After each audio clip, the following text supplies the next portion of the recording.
Why it sucks to be a GTA civilian. Well, you wake up, you put on your clothes, maybe you're a jogger heading out for a morning run along Vespucci Beach, maybe you're a street vendor setting up outside a liquor store in Strawberry, maybe you're just a guy walking to his car in a Rockford Hills parking lot, minding your business, doing absolutely nothing wrong, and then a man falls out of a helicopter, lands on your car, steals it, and drives it into the ocean. You stand there, on the pavement, watching, and then you just walk away, back to your route, back to your day, like nothing happened. Because in Los Santos, that is nothing. That's a Tuesday morning before breakfast. That's not even worth stopping for. Being a civilian in Los Santos is quite a unique experience. Let's establish where these people actually live, because Los Santos is not a normal city with an elevated crime rate. It is a fully functioning metropolitan area that has somehow normalized conditions that would collapse any real urban society within a week. The Ballas and the families are at permanent war across South Los Santos. The Vagos control Rancho. The Lost MC operate freely through Blaine County and into the city limits. The Armenian mob runs a scrapyard in La Puerta. The Triads are moving product through the port. Merryweather security again. A private military has a visible armed presence across the city,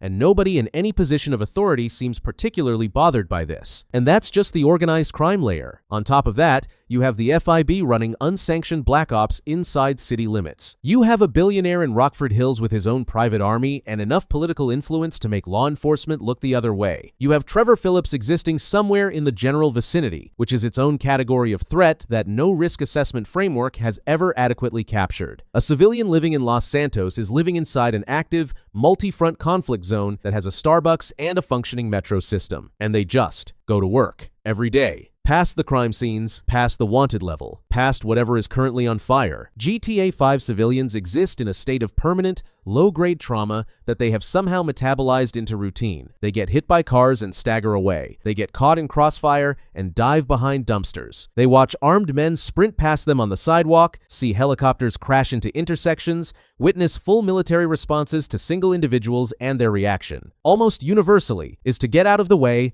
pull out their phone, and keep moving. They call 911 constantly, reliably, with a civic dedication that is honestly impressive given the circumstances. A civilian in Los Santos will watch someone steal a tank from Fort Zancudo, drive it through 3 neighborhoods, and flip it into the LA River, and will still, at some point during that sequence, find a moment to report it to emergency services, as if the 911 operator doesn't already know, as if anyone is coming. And when they die, because they do die, regularly, as collateral in conflicts that have nothing to do with them, the city processes it and moves on. There is no funeral, there is no report, the pavement doesn't even remember. A new pedestrian spawns on the same corner, in the same routine, walking the same route. Los Santos doesn't grieve its civilians, it replaces them. Not all civilians in Los Santos suffer equally. And that's not an accident, it's a design choice that mirrors real-world satire so precisely, it almost stops being funny. If you live in Rockford Hills, you have a gate. You have private security. You have a neighborhood where the most dangerous thing that regularly happens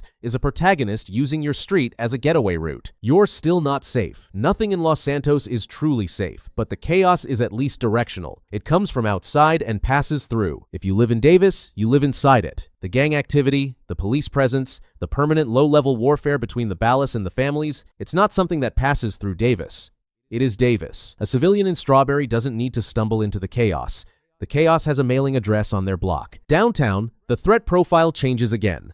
Office workers navigating Union Depository heist fallout. Tourists in Vinewood who picked the wrong week to visit. People eating lunch on a restaurant patio when a high-speed pursuit comes through the sidewalk at 100 miles an hour. The zip code changes, the helplessness doesn't. Wherever you are in Los Santos as a civilian, you are at the bottom of every power structure that matters. The gangs don't answer to you. The cops are too busy responding to active military deployments to help you. The billionaires who run the city regard you as background texture. And the protagonists, the 3 men who will eventually save Los Santos in their own chaotic, destructive way, will steal your car without making eye contact. There's a detail in GTA 5 that doesn't get talked about enough. Civilians react to violence, not in big dramatic ways, but in small, scripted, telling ones. They panic, they run, they crouch behind cover, they shout things like, "I'm calling the cops," which, given the response time and general effectiveness of Los Santos law enforcement, is either an act of faith or a coping mechanism. They take out their phones and film things. They argue with each other about what they just saw. They comfort each other at the scene of incidents before the next incident starts 2 blocks over. What Rockstar built without making a big deal of it is a civilian population that is visibly behaviorally traumatized and has normalized that trauma so completely that it barely registers anymore. They don't break down. They don't leave the city. They don't organize or protest or demand accountability from the institutions that are supposed to protect them. They just absorb it, process it, and continue, which is either a damning piece of social satire about how civilian populations adapt to systemic violence, or it's just how NPCs are coded. The uncomfortable thing about GTA 5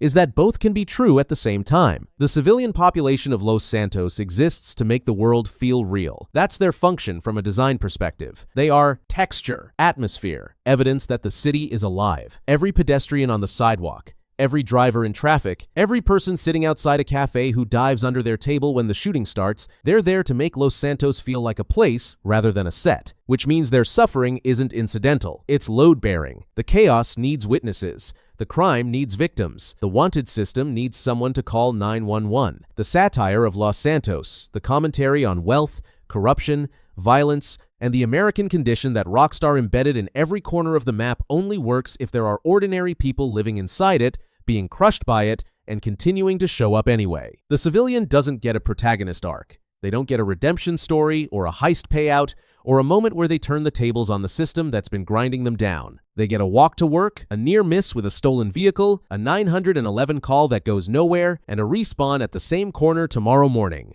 Same route, same city, same odds. So let's bring it all together. You are a civilian in Los Santos. You have no gang affiliation, no military background, no special ability. You cannot slow down time. You cannot absorb 300 bullets and walk to a hospital. You do not have a crew, a safe house, or a Lester crest on speed dial to wipe your wanted level. You just live here, in a city carved up by gangs who have been at war longer than you've been alive, policed by an institution that is either corrupt at the top or structurally designed to fail at the bottom, owned in every way that actually matters by people who regard your existence as a line item. And when you die, not if, when the city doesn't pause, doesn't mourn, doesn't even mark the spot, the traffic light changes, the pedestrian behind you keeps walking. The world renders the next frame and continues. In most games, civilians are the reason the hero fights, the people being protected, the moral weight behind every decision the protagonist makes. In GTA 5, civilians are furniture, expensive, detailed, occasionally screaming furniture, but furniture nonetheless. And the worst part? They don't even know it. They're too busy getting out of the way of the next car chase, filing the next 911 report,